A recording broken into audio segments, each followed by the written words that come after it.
everyone, for today's Halloween video we're going to be making Oreo fudge snakes.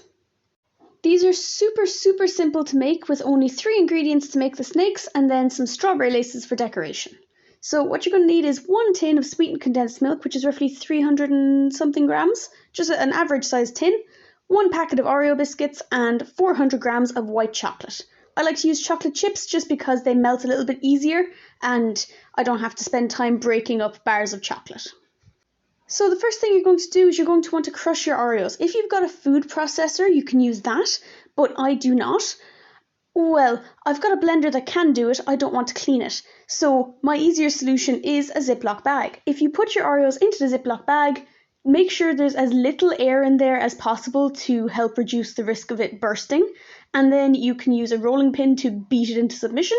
You can squish it with your hands, you can step on it, whatever needs doing to make the biscuits be as finely crushed as is possible. Once you've got the biscuits crushed into as fine a powder as you can be, if there's little lumps, that's okay. Put them into a large mixing bowl and you're going to leave them to one side and you're going to get your condensed milk and you're going to open the can and pour it all in.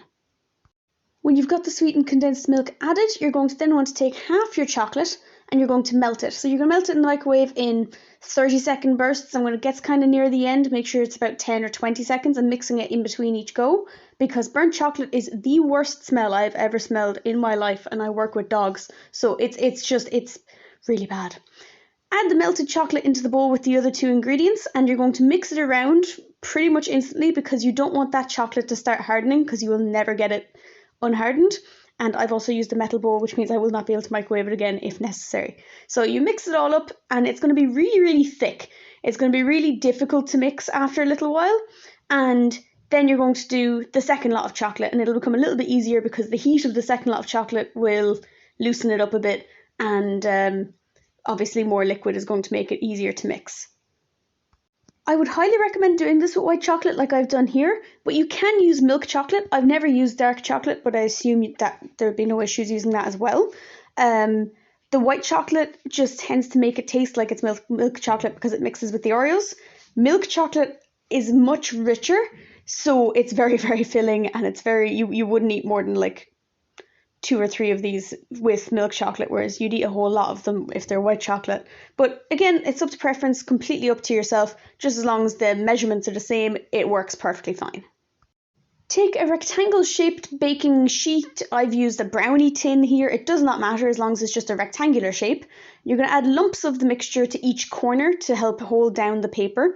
It's very difficult to spread, like you can't just move it around like a brownie mix or stuff like that because it's not a liquid, it's very solid.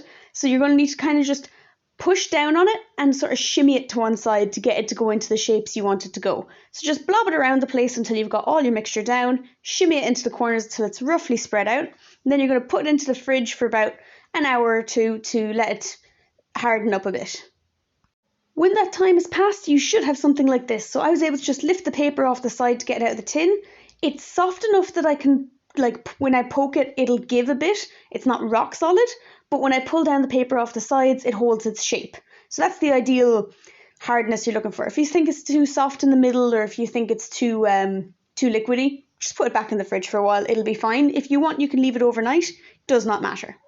So for this, I'm going to take the shortest length because, again, these are very filling, and I'm going to cut off a few strips.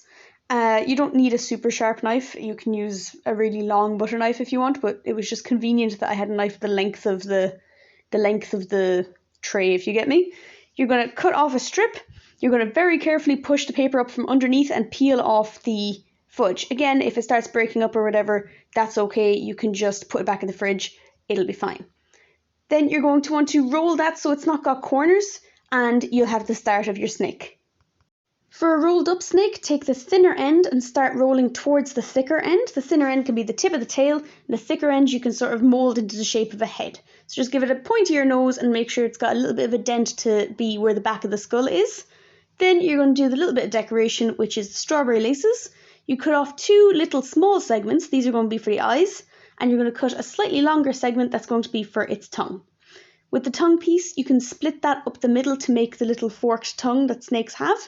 And then you just need to shove the end of it into the tip of the nose that you've moulded And the two eyes, you can shove those in as well. You can put them end in for little circle eyes, or you can make them look more evil and spooky by making them have little angry eyes if you tilt them forward like I've done here. Again, this is completely up to yourself. You don't have to do decorations like this. You can just, for Oreo fudge, cut it into squares and eat it.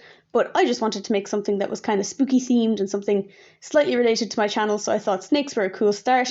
And I just wanted the eyes and the tongue. But you can do things like, if you've got a metal sieve, if you press that on their back, it kind of looks like they've got scales.